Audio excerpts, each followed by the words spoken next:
રાજકોટ જિલ્લામાં ચોમાસાની એન્ટ્રી પહેલા જ પાણીની સ્થિતિ સંતોષજનક જોવા મળી રહી છે।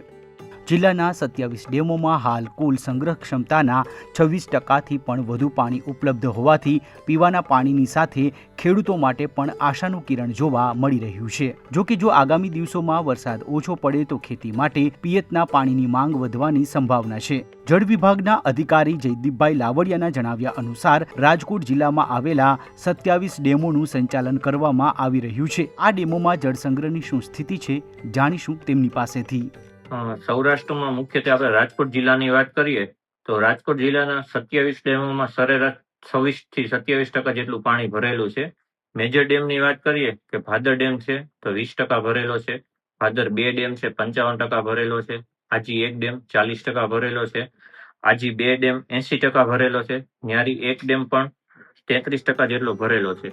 જો વરસાદ ખેંચાય તો પાક બચાવવા માટે સમયસર પિયતનું પાણી મળવું અત્યંત જરૂરી બનશે। ખાસ કરીને કપાસ, મગફળી અને અન્ય ખરીફ પાક માટે શરૂઆતના તબક્કામાં પાણીની જરૂરિયાત વધારે રહેતી હોવાથી જળ સંચાલન મહત્વપૂર્ણ બની જાય છે। ત્યારે જળ વિભાગ તેમજ ખેડૂતો બંનેનું માનવું છે કે સૌની યોજના જેવી વ્યવસ્થાઓ દ્વારા જરૂરિયાત મુજબ પાણી પહોંચાડવામાં આવે તો દુષ્કાળ જેવી સ્થિતિમાં પણ પાકને નુકસાનથી બચાવી શકાય છે। સમયસર પાણીની ઉપલબ્ધતા ખેડૂતો માટે જીવનદોરી સમાન સાબિત થઈ શકે છે।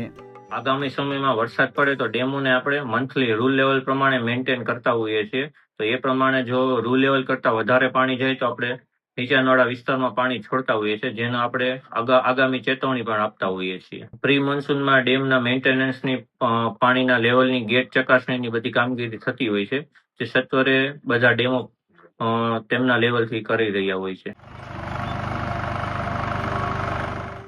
ચોમાસાની શરૂઆત પહેલા રાજકોટ જિલ્લાના ડેમોમાં ઉપલબ્ધ પાણીનો જથ્થો રાહત આપનારો છે, પરંતુ આગામી વરસાદની સ્થિતિ ઉપર સમગ્ર કૃષિ અને પાણી વ્યવસ્થાપનનો આધાર રહેશે। જો સારો વરસાદ થાય તો ડેમો ફરી છલકાઈ ઉઠશે, જ્યારે વરસાદમાં ઘટાડો થાય તો ઉપલબ્ધ પાણીનો સુવ્યવસ્થિત ઉપયોગ અને વૈકલ્પિક જળ સ્ત્રોતોનો સહારો લેવો અનિવાર્ય બનશે। રાજકોટથી કલ્પેશ ગોહિલનો અહેવાલ, ETV ભારત।